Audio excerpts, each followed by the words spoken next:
lights go up, lights go down. Lights go up, and that one winks, lights go down. Taking little pieces out of it at a time. The car that ate my brain. So a lot of people accuse me of procrastinating, of putting things off, right? Especially project types. You know, when are you going to get to this? When are you going to get to that? Part of the ADD experience, which I live, okay, is a thing called hyperfocus, which means that when something catches your interest, it does so at the exclusion of everything else. So when you get to the point where you're actually deep in a project, that hyperfocus takes over, and all you can think about is the car, right? All you can think about is these systems. And if you're like me, the deeper and more intricate the puzzle is, you know, the more involved you get, the more you enjoy it. And so it appears that I'm procrastinating on certain projects or certain builds, but I'm not procrastinating. What I'm doing is I'm waiting until the time is right so that I can put that 1000% focus into the job and not be distracted by things. When I'm in my zone, right? I'm in my zone, okay? I don't want to talk. I don't want to chit chat. I don't want to see anything. I don't want to do anything, right? I don't want to leave here. All I want to do is work on my car and get it to the plateau, you know, the next plateau. So that's where we're at with this right now. I'm about to move to the next plateau. So you see, it looks a little more complete now than it did the last time. The transmission is in place, and I made that my stopping point. So once I had everything leveled out and positioned where it had to be, I made it my stopping point on that end of it. And I said, all right, now let me focus on filling in the blanks. So I'm going to fill in the blanks under the hood first, then I'm going to fill in the blanks inside the car, and then I'll fill in the blanks underneath the car. And then at that point, this is a running, driving thing. Why the interior before underneath? Because it's the nerve center. It's where the electronics and whatnot all have to be located and functional in the whole 10 yards. So that's the order that I've decided to attack this one on. Also, I don't have a drive shaft. I need a front drive shaft for a donor. I have my buddy Chuck Yoder does all my drive shafts. He's good. So I need to find a front half that he can mate to the Mazda back half, and then we'll be good with that. But essentially, aside from running the exhaust and fabricating the rearmost transmission mount, we're done under the car. So here's where we're at with this. Mounted the alternator. So last time you were here, we mounted the alternator, got the distributor in it, and started wiring the car. So the car's electrical system is broken into two completely separate systems that don't interact in any way.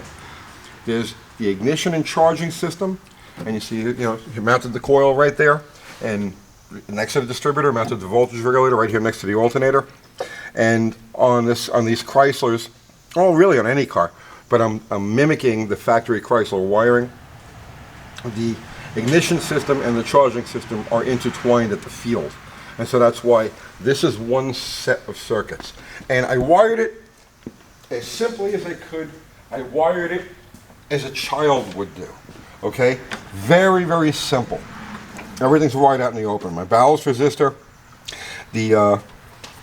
So I made a disconnect over here so I can pop the distributor out. Easy, don't have to disturb anything. This is the tack lead, and again, this could be just unplugged in case I need to use that for something else. The yellow is the hot to the ballast resistor, or the yellow with the red, the plain yellow goes to the coil. And that's it. Simple. And then, like I said, it gets tied together at the field. So that's what this wire is right here. Well, actually, this is the wire that ties to the ignition. This wire here will get jumped from here to the field on the alternator, and that'll be complete. Now, the secondary wiring system, and like I said, they're going to be like as if they're in two different cars, because I don't want to have any sort of ignition or charging system problem interfere with anything else or vice versa, so it makes troubleshooting, boom, instant. So the other part of this system is the lights. turn signals, the things that make it street legal. We had to, because of the doghouse here, we can't have wipers. So really, the rest of the car's system is fairly straightforward. Now, I guess it's just turn signals, headlights. The doors, I'm going to operate on a three-way switch, so up and down. Because wiring it in the way the factory had it, it's just way too convoluted. So it's easier for me to just flip a switch that would go up and down. Circuit protection, the car isn't even going to have a fuse box. The ignition system will be protected by a fusible link. The lighting system will be protected by a resettable breaker. And also, I fought hard to keep a mechanical fan on here because I didn't want to deal with an electric fan. But just the way things line up, there's just no way. So you can see I mounted a stock. This is floating in space right now because I don't have the final position, the final angle. Until I get hoses, I don't know exactly how this is going to get mounted. But this is the height, and this is the radiator that we're going to use. And I'm going to have to put an electric fan on here. And again, that'll have its own separate circuit, different, separate from the ignition, the lights. And so this way, if there's a problem in the fan, any of that, it doesn't affect anything else. I'm a freak for that sort of thing. What else haven't we covered here? But yeah, that's pretty much it. This is where we're at right now. Everything is wired. This engine is, if I was to crank this thing over and I got the starter, just went through the starter just to make sure I won't have any problems. I went through the starter, and then I don't know if you guys remember, but I built this access panel. So there's this piece of sliding wood. And I used wood here because the exhaust is right here, and wood will insulate it better than just metal. Metal is going to radiate the heat, and this wood, once it's laminated and everything, will reflect the heat, and it won't pass so much of it through to my foot, which is right here. But you can see the relationship here. This is where the starter goes, and this is where all of the major connections for the electrical system will take place, because the battery's mounted in the back. The main feed cable will be right about here, and someplace around here I'll mount a board that all of the different circuits can pull off of, but still remain separate. And what else do I have to do? I did miscalculate when I built this for the transmission, so I've got to build another. Well, I have to go too crazy on it.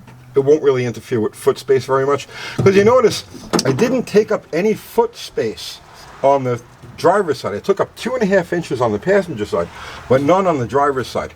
Here I'm going to have to intrude into the floor space by about 1 inch or so to clear the linkages. So this is the kick down linkage, and this is the actual shift linkage. So this still has to be built out. And then this is one of the mid mounts for the transmission. So, and again, I got to clean it up yet. This is just rough, it's in there. But these transmissions have little ears that are used during the manufacture of the transmission, where they move around on machines. So I used one of those ears as one of the mid mounts. There's another one on the other side, and then it'll have a full transmission mount. It'll have a full transmission cross member, a dropout cross member. So the tranny will be supported in 3 places, the motor supported in 3 places, and it's all tied together so that the car really can't move without, well, the drivetrain gets in the middle of the car moving around. So this will be a rigid, solid piece. So that's where I'm at right now with this. We're wiring, this is for my taillights and all of that, and here's my tack wire, and this is my power wire for the ignition and charging system. This is where you get deep in the zone, and you just, you figure out each little thing and how it all fits together and just right. And you know what? I know. Oh, what I have to pick up a signal stat, one of those universal signal stat things, so I can have turn signals on this car. This is my favorite part of the project. I mean, honestly. If I never drive another car, it'll be all too soon. I dread going to things like a track. I don't want to leave my shop. I just want to work on stuff. this is all part of the game too, because as you're building the car, you're looking for all of your potential trouble spots, and you're looking to preemptively, you know, solve problems and make sure everything's just so. But you do it knowing that it's going to have problems from one end to the other, because you've just re-engineered this entire thing, you know, from nothing, really. So you know there's going to be teething pains and issues, and it's going to break this, and this isn't going to work right, and this isn't going to fit right, and blah, blah, blah, blah, blah. But that's such a big part of it. You know what I'm saying? It's such a big part of it, working through those problems. And then once all of the problems are worked through, I lose interest in them.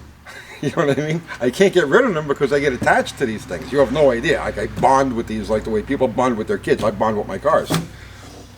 But I lose interest in them after they're perfected. I'm nuts, right? I'll see you tomorrow.